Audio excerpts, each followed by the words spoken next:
Clarissa Jordan wasn't famous, but in Savannah Springs, Georgia, she was unforgettable. People knew her for her kindness, her quiet strength, and her unwavering faith. She wasn't loud, but her presence carried weight. She had a calm that settled a room and a smile that made people feel seen.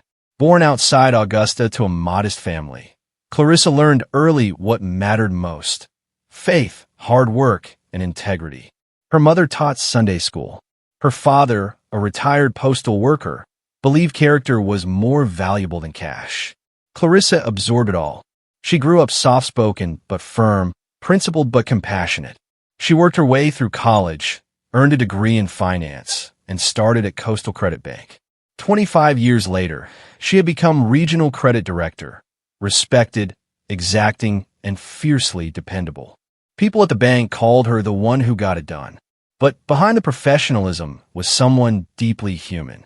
She mentored younger employees, helped struggling clients, and never missed an office birthday. Her life centered around two things: her church and her son, Elijah. She had him in her mid-20s after a brief marriage that ended quietly. Clarissa never remarried, never dated publicly, and never let anything distract her from raising Elijah right. He was her world. Every Sunday, she sat front row at Grace Hill Baptist Church, Bible in hand, singing every hymn from memory. She didn't just show up, she led. Fundraisers, food drives, financial literacy classes for young moms. Clarissa believed faith was something you lived, not just claimed. By 50, her life looked full: a strong career, a home she loved, and a grown son who adored her. But there was something she quietly longed for, something she had buried for years: love. She wasn't desperate. She wasn't even looking. But as friends married, then remarried, and her house grew quieter, Clarissa sometimes sat alone at her kitchen table and wondered if there was still room in her life for someone else. She prayed about it. She even wrote it down, a list tucked into her Bible, of what kind of man she might one day open her heart to: kind, patient, God-fearing. Someone with strength, but no sharp edges. She didn't know it then, but that list would soon become real. And the love it led her to would also lead to her death. Clarissa wasn't looking for love when she met Samuel Brooks. It was a Wednesday morning at the DMV. She was waiting to renew her license. He was there to register a company vehicle for his tour bus business. The line was long, the wait was slow, and they both sighed at the same time. They laughed, then they talked, and they never really stopped. Samuel was 58, 6 years older than Clarissa. He was tall, silver-haired, and calm in a way that made people feel safe. A retired Navy mechanic turned small business owner, Samuel ran a modest but successful tour company that catered to churches and school groups. He believed in service, structure, and second chances. They went for coffee a week later, then dinner, then Sunday service together. They were both cautious: Clarissa, because she hadn't dated in nearly 2 decades; Samuel, because he'd lost his first wife to cancer and was still healing. But their connection was undeniable. They didn't rush it, but it didn't take long. By the end of that year, Clarissa knew this was the man she had prayed for. Samuel was kind. He opened doors. He listened. He prayed with her. He didn't just tolerate her faith, he shared it. He wasn't intimidated by her independence. He admired it. And perhaps most importantly, he respected her boundaries and her bond with Elijah. Samuel had 3 sons of his own: Devin, Malik, and Tyler, from his first marriage. They were adults now, in their mid to late 20s, living their own lives. Clarissa met them one by one, carefully and respectfully. At first, they were polite but distant. She understood. She wasn't trying to be their mother. Still, she hoped, with time, they might accept her. In 2018, after nearly 2 years together, Clarissa and Samuel were married in a quiet ceremony at their church. It was small, just close family and friends. Clarissa wore cream, not white. Elijah stood beside her, proud and beaming. Samuel cried when he said his vows. After the wedding, they moved into a home they purchased together, a 2-story house in Stonebrick Hills, a gated community just outside Savannah Springs. It was the kind of neighborhood with trimmed hedges, walking trails, and neighbors who smiled when they waved. For Clarissa, It was more than just a house.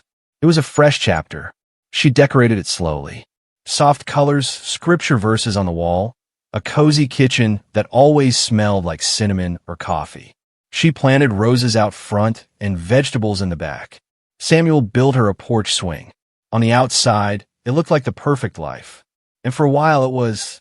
But even in peace, Clarissa sensed a quiet resistance from Samuel's oldest son, Devin. He never said anything outright. He came to the wedding, shook her hand, even smiled for pictures. But there was a coldness in his eyes that didn't match his words. Clarissa told herself it was grief, that maybe in time things would change, that maybe he just needed space. Samuel reassured her. He'll come around, he said. He just needs to see how happy we are. Clarissa nodded. She hoped he was right. For now, she focused on her marriage, on the calm mornings, on shared prayers, on laughter over tea, on knowing, finally, what it felt like to be fully loved by someone who truly saw her. She didn't know it then, but the love she cherished was ticking toward an abrupt end, and the resentment she hoped would fade was quietly growing into something much darker. On the morning of July 12th, 2022, Clarissa made Samuel his usual breakfast, scrambled eggs, turkey bacon, and a slice of wheat toast. He kissed her on the cheek, grabbed his thermos, and said he'd be home by dinner. It was a routine day, nothing unusual, nothing alarming. By 10 a.m., her phone rang.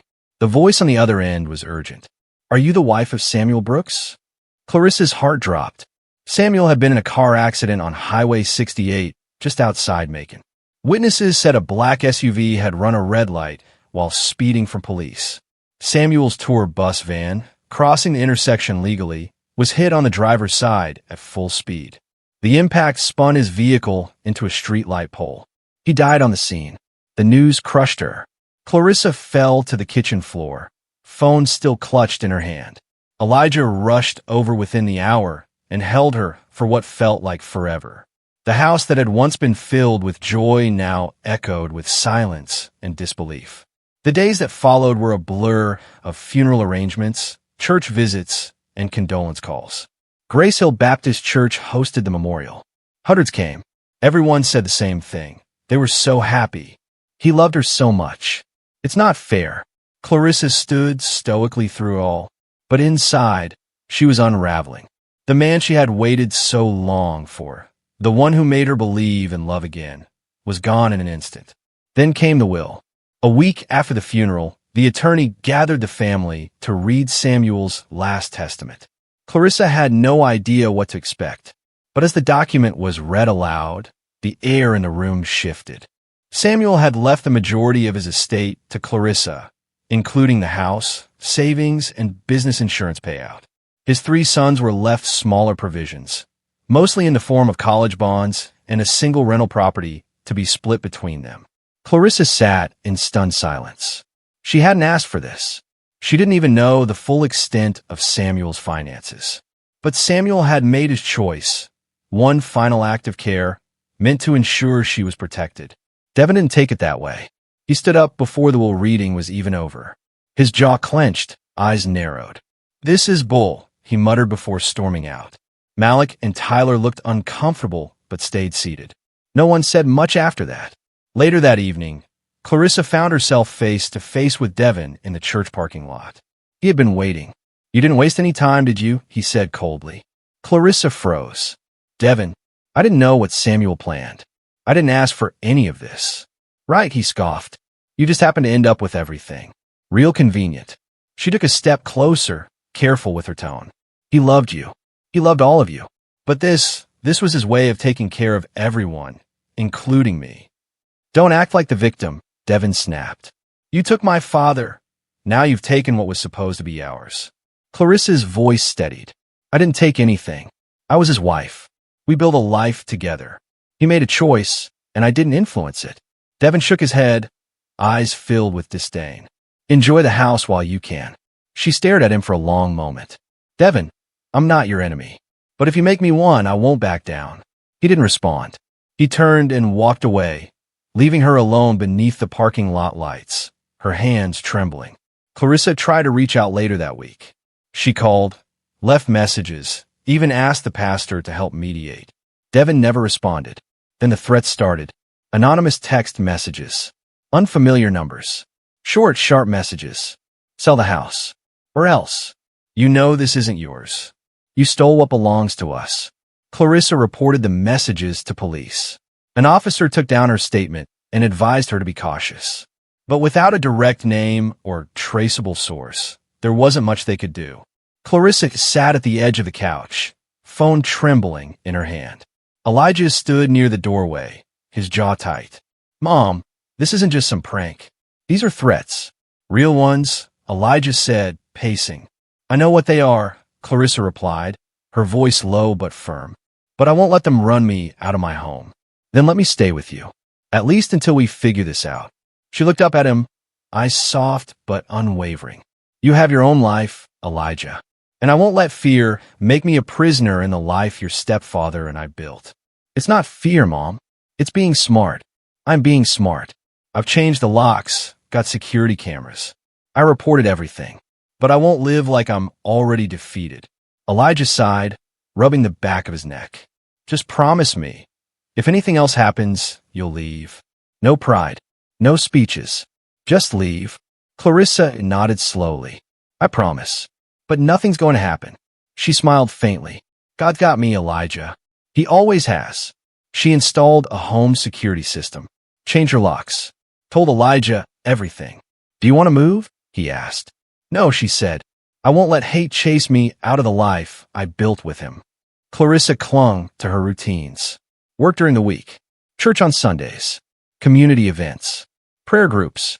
She held herself together with faith and willpower, even as fear crept into quiet corners of her mind. She thought the worst was behind her. But what she didn't know was that the grief Devin carried had twisted into bitterness, and that bitterness was quietly turning into a plan. Clarissa had always believed that time could heal most wounds. But as weeks passed after Samuel's death, the tension only grew. She rarely heard from Devin. When she did, it wasn't kind. He ignored her calls, returned her texts with one-word replies, and refused to look her in the eye when they crossed paths at church events. He never said anything openly aggressive, but the coldness in his tone, the glare in his eyes, it was enough to send a message. He wasn't mourning. He was blaming. Clarissa tried to keep the peace. She offered to meet with him to talk things through. She told him Samuel had acted out of love, not division. But Devin didn't want explanations. He wanted what he believed was rightfully his. And to him, Clarissa was standing in the way. Then the anonymous threats resumed, this time more frequent, more direct. That house is not yours. You think you're safe? You'll be gone soon enough. Clarissa brought the text to the police again. This time, they took it more seriously. A detective visited her home, reviewed the messages, and opened a case file. But the number used was untraceable, likely a burner phone. There was no hard evidence, no proof of who was behind them. Elijah urged her to move in with him. Just until things calmed down, he said. But Clarissa refused. I won't run from shadows, she told him. This is my home. I earned it. I built a life here with your stepfather, and I'm not going to give that up because someone's trying to scare me. Still, she changed her routines. She stopped going out at night. She checked her locks twice before bed. She started parking her car inside the garage instead of the driveway. And yet, she never let it show on the outside. At church, she smiled. At work, she performed. To the world, Clarissa Jordan was still composed, still grounded. Inside, though, she was tired. The grief from losing Samuel was still fresh. Now layered on top was paranoia, wondering who was watching, who was whispering behind her back, and what might happen next. Despite everything, she kept going. She led a financial literacy workshop for single moms at her church. She helped organize the Easter donation drive. She invited her niece over for Sunday lunch. She kept living because that's what Clarissa always did. But one thing she didn't realize, her predictability had become dangerous. She sat in the same pew every Sunday. She left her house at the same time. She walked the same path from the parking lot to the church doors. Her loyalty to her faith, her community, her routine, it made her easy to find. Someone was watching, waiting, planning. And Clarissa, unaware of what was coming, kept believing that grace would protect her from evil. She was wrong. Sunday, February 15th, 2023, began like any other for Clarissa Jordan. She woke at 6:30 a.m., brewed her usual coffee, and took a few minutes to pray. She wore a light blue dress with a pearl brooch. Samuel had given it to her on their first anniversary. At 8:45, she backed her car out of the garage and made the short drive to Grace Hill Baptist Church. It was a routine. Always the same seat, third row, left side near the aisle. She liked to be close to the choir. That day's service was being live-streamed on Facebook, part of the church's ongoing effort to reach members still attending virtually. The sanctuary was peaceful. People were smiling, shaking hands, offering hugs. The music began. Clarissa closed her eyes during the first hymn, her hands gently raised. At 9:17 a.m., a man walked into the church. He wore a dark hoodie, a baseball cap pulled low, and a bandana covering his mouth. It was unusual attire for a Sunday service, especially in a congregation where most people dress their best. A few people turned to look, but said nothing. The man sat down quietly, directly behind Clarissa. One of the ushers noticed him. Something didn't feel right. He thought about approaching, but the service had already started, and he didn't want to cause a scene. He decided to wait until the benediction. He would regret that hesitation forever. At 9:26 a.m., during the second worship song, the man stood up. Without a word, he pulled a handgun from his waistband and opened fire. 4 shots. Rapid. Direct. Point blank. Clarissa collapsed forward onto the pew in front of her, blood staining her dress, her Bible slipping from her hands to the floor. Screams filled the sanctuary. The live stream, still running, captured the gunshots and the panic that followed. People diving to the ground, children crying, the choir scattering from the pulpit. The shooter turned and ran. He sprinted out the side exit, pushed through the crowd in the parking lot, and jumped into a waiting car, a white Toyota sedan. Tires screeched. They were gone before most people even knew what had happened. Inside the church, chaos gave way to shock.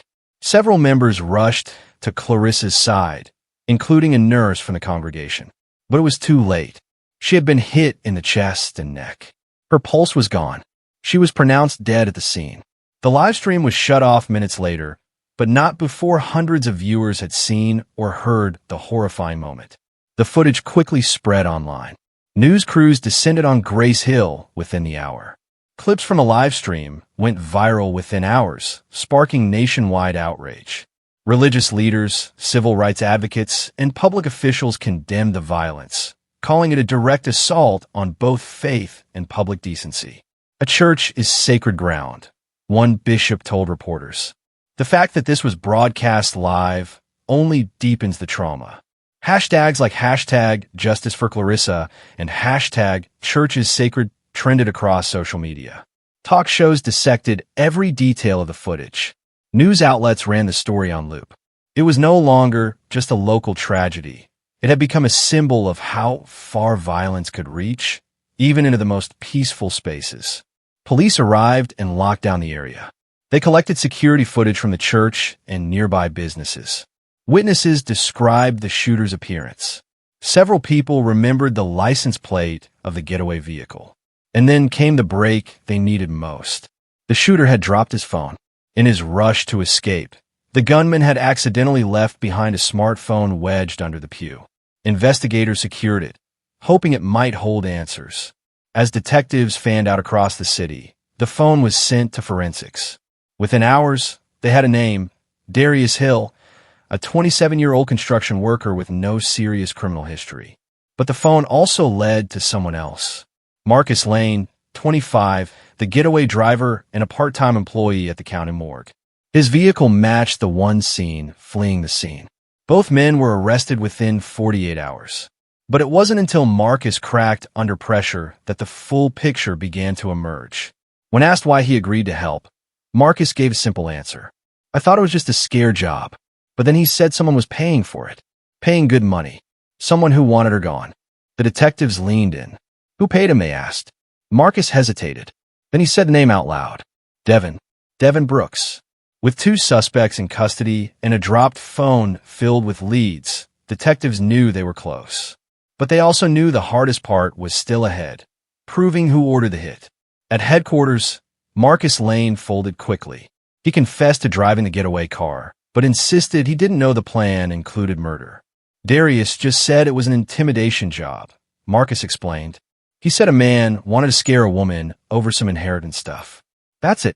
But texts found on Darius's phone told a darker story. In the days leading up to the shooting, Darius had received several WhatsApp messages from an unknown number. The tone was serious. Short. Direct. She goes to church every Sunday. Third row, blue dress. No mistakes. Then came a photo. Clarissa Jordan walking into Grace Hill, taken from behind a tinted car window. The sender wasn't named, but the digital trail eventually led back to a contact saved as simply DB. The initials were enough to raise red flags. Investigators dug deeper into Darius's call logs. One number kept appearing, registered to a prepaid phone purchased a few weeks earlier in downtown Savannah Springs. Surveillance footage from the store showed a man in a gray hoodie and baseball cap buying the phone. Detectives paused the footage. It was Devin Brooks. He had tried to stay anonymous.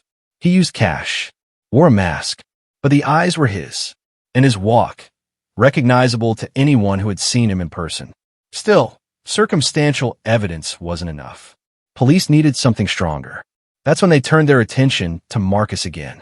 They offered a plea deal in exchange for cooperation. He agreed. In a sworn statement, Marcus said Darius had told him directly that Devin was paying $10,000 for the hit, half up front, half after. When asked why Devin wanted Clarissa dead, Marcus repeated what he'd been told. He said she took what wasn't hers, said that house should have gone to him. Meanwhile, detectives pulled the digital data from Darius's phone's GPS. The night before the murder, he had parked for nearly 45 minutes outside Stonebrick Hills, right near Clarissa's home. It was surveillance, and it matched the timeline Marcus had given. Police brought Darius back in for questioning. At first, he stayed silent, but when faced with the texts, the photo, and Marcus's testimony, he cracked. Kind of. He admitted to pulling the trigger. He admitted he'd been paid, but when asked directly if Devin Brooks had hired him, he hesitated. I don't know his name, he said. I just got instructions through text. Met once. Briefly.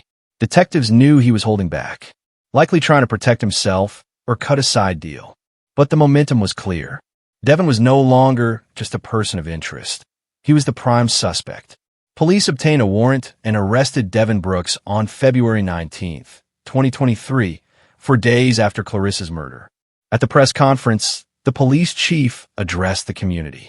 This was a calculated attack. The victim was targeted inside a place of worship.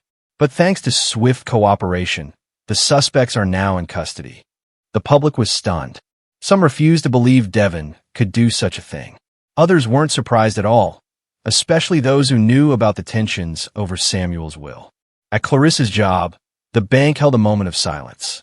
At Grace Hill, Pastor Evans stood before a full congregation and said, "If evil thinks it can hide in the shadows, let this be a reminder.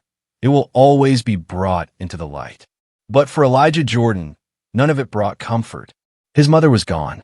The home they shared memories in now felt like a crime scene.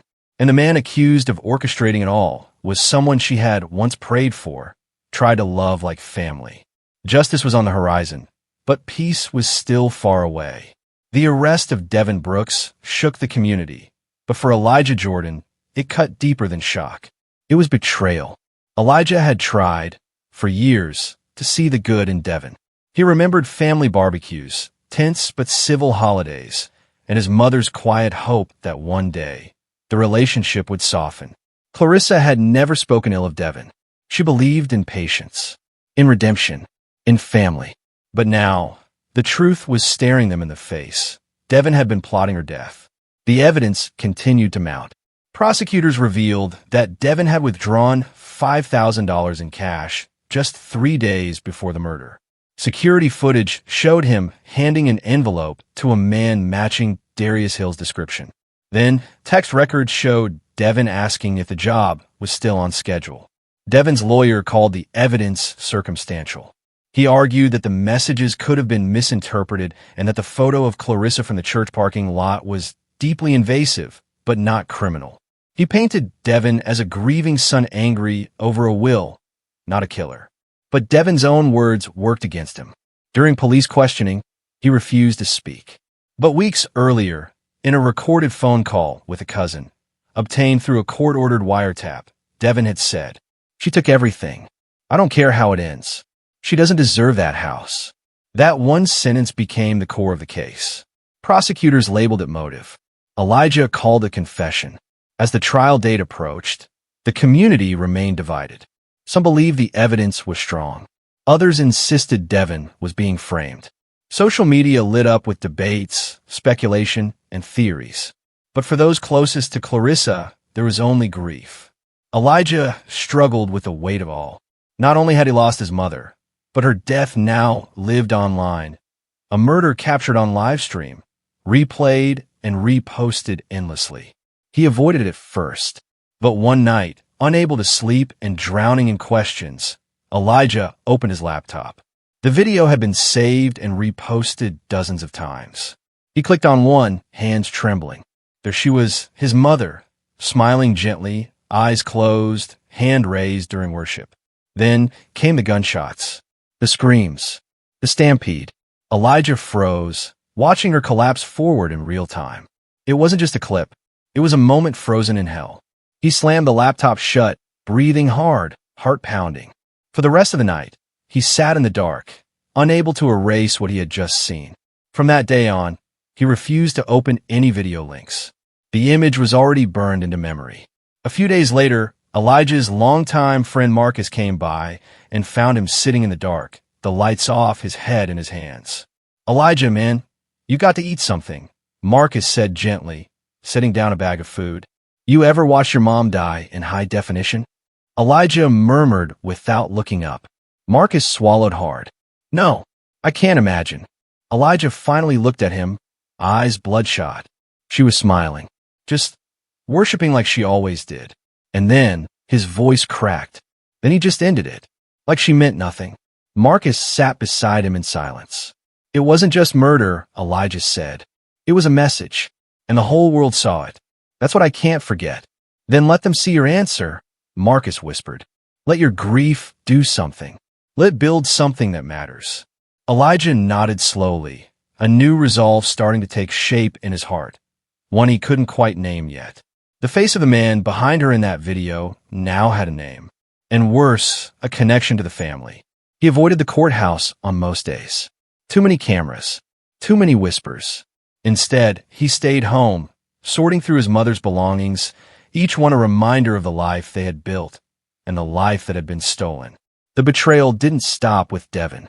In a surprising turn, Darius Hill, the gunman, had initially agreed to testify against Devin. It was the breakthrough prosecutors had hoped for. But at the pre-trial hearing, everything changed. Standing before the court, Darius suddenly reversed course. "I have nothing more to say," he declared. His silence stunned the courtroom. Without his cooperation, the prosecution's strongest link between Devin and the murder, the direct claim of who ordered the hit, was gone. The prosecution scrambled. They still had Marcus Lane's testimony, the messages, the money trail, but without Darius's voice, their case had lost its center. Devin's defense seized the opportunity. "There is no weapon with his fingerprints," the attorney said. "No direct payment traced to my client. No witness willing to testify under oath. Just theory and suspicion." What had once seemed like a clear path to justice now began to unravel. For Elijah, it felt like losing his mother all over again. He had watched the justice system move quickly until it didn't. He had placed his trust in a process that now seemed to bend under the weight of technicalities. And above all, he couldn't understand how someone who ate at their dinner table could have planned such cruelty. The trial of Devin Brooks began on July 1st, 2025, in the Chatham County Superior Court. The courtroom was full. Family members, reporters, churchgoers, and curious strangers filled every seat.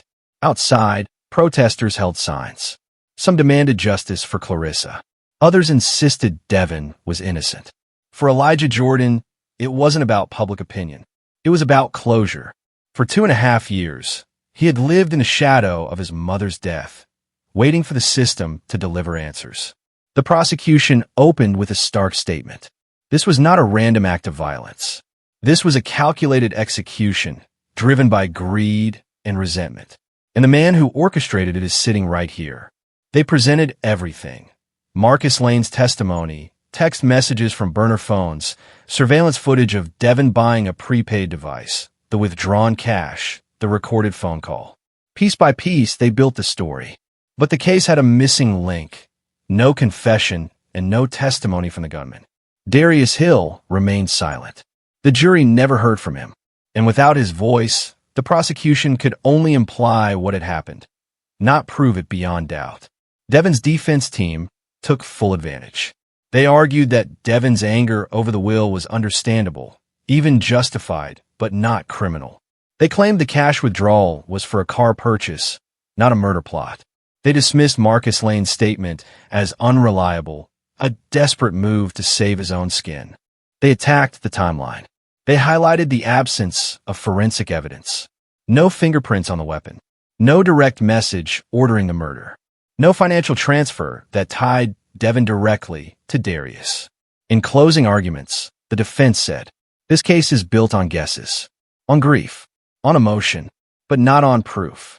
The jury deliberated for over 9 hours. Elijah sat in the hallway the entire time, hands clenched, barely breathing. He didn't want revenge. He wanted validation. He wanted someone to finally say, this was wrong. Your mother mattered, and her life was stolen. On the morning of July 13th, 2025, the jury returned. Everyone stood. The foreperson handed the verdict to the clerk. The judge read the words aloud. On the charge of conspiracy to commit murder, not guilty. On the charge of murder, not guilty. On all counts, not guilty. There was a pause. Then the sound of chairs scraping, whispers, a gasp from somewhere in the back. Elijah didn't move. He stared straight ahead, frozen. Devin let out a breath and nodded slightly, as if he had expected it all along. His attorney patted his shoulder. The judge dismissed the jury. It was over. Outside the courthouse, Elijah was approached by reporters. Cameras followed him. Microphones stretched forward. Do you have anything to say? One asked. How do you feel about the verdict? Elijah didn't answer. He waved them away, stepped into his car, and drove home in silence. That evening, Elijah sat at his mother's kitchen table, alone, the verdict replaying in his mind like a broken record. His cousin Nadia came by, gently placing a hand on his shoulder. You don't have to say anything right now, she whispered. But when you're ready. I believed in it, Elijah said suddenly, his voice hoarse. The system. The process. I followed every rule. I waited. I hoped. And they let him walk out. Nadia sat across from him, her eyes misting. The truth doesn't always win in court, Elijah. He looked up, jaw clenched. Then I'll take the truth somewhere else. If courtrooms won't hold people accountable, I'll find a way that does. What do you mean? Elijah's gaze shifted to his mother's Bible on the table. He placed a hand over it. I'm going to make sure no one else loses their mother over a piece of property. If they won't give us justice, we'll build it ourselves. Back in Savannah Springs, the community struggled to make sense of the decision. Some saw it as a failure of justice. Others believed the jury had done the right thing with the evidence they had. But for Clarissa Jordan's son, it didn't matter what anyone thought. The verdict wouldn't bring back his mother. It wouldn't erase the moment he watched her die on screen. It wouldn't undo the years she spent building peace, only to be destroyed by someone she tried to love. Justice, as it turned out, doesn't always wear a robe. Sometimes it walks free. After the verdict, the world didn't stop. But for Elijah Jordan, everything felt different. He returned to the house his mother once filled with life. Her Bible was still on the coffee table. Her garden, now slightly overgrown, still bloomed with the roses she had planted. The silence inside wasn't just absence. It was memory, quiet, constant, unrelenting. Elijah stood in the garden, surrounded by overgrown roses. He pulled out his phone and called Pastor Evans. I went by the house today, Elijah said. And how did it feel? The pastor asked softly. like she was still there, but also like she was finally gone. There was a pause. She left you more than that house, Elijah, Pastor Evans said. She left you purpose. Elijah looked down at a single blooming rose. She deserved peace, he whispered, and I couldn't give it to her while she was alive. But I will now, however long it takes. Clarissa Jordan had been gone for over 2 years, but now it felt permanent. Final. Elijah stayed out of the public eye. He ignored interview requests and social media chatter. He had no interest in debating guilt or innocence. He knew what he had lost and who was responsible. He used his grief as fuel. A few months after the trial, Elijah launched a nonprofit in Clarissa's name, the Jordan Foundation for Family Justice. Its mission was clear: to support women navigating inheritance conflicts, blended families, and threats related to domestic tension. The work started small: one office, a volunteer legal team, a few fundraising events. But the vision was big. He wanted to prevent what happened to his mother from happening to someone else. At Grace Hill Baptist Church, Clarissa's name lived on. Her pew was kept empty for 6 months, draped in white cloth. The church installed a plaque near the entrance, in memory of Clarissa Jordan, a woman of faith, strength, and love. 1970 to 2023. On the anniversary of her death, the congregation held a candlelight vigil. People from across town came: bank coworkers, old clients, church members, even former skeptics. Many cried. Some spoke. All remembered. Devin Brooks, now a free man, moved out of Savannah Springs shortly after the trial. No one knew exactly where he went. Some said he started over in Atlanta. Others believed he changed his name. But wherever he was, his name was never far from whispers. Some said he found work under an alias in Atlanta. Others whispered he was living in a small trailer park near the Alabama border. No one knew for sure. Former neighbors reported seeing him once, thin, unshaven, alone in a diner late at night. He didn't speak to anyone. He paid in cash. He avoided eye contact. A few claimed to receive anonymous letters, and signed and remorseful, hinting at regret without confession. Wherever Devin was, he wasn't living. He was hiding. From the law, maybe not, but from the weight of what he'd done, always.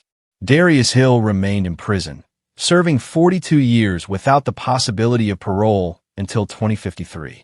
Marcus Lane, who had taken a plea deal, served 6 years. He was released early on good behavior in 2029, but none of it felt like justice to Elijah. Clarissa Jordan had built her life on integrity, on doing the right thing, even when it was hard. She gave love to people who didn't always return it. She chose peace over power, dignity over revenge. And in the end, she paid the price for trusting too deeply. Still, her legacy endured, not in courtrooms, but in the quiet lives she touched. In the way Elijah comforted a young widow at the foundation's office. In the handwritten notes Clarissa left in the margins of her Bible.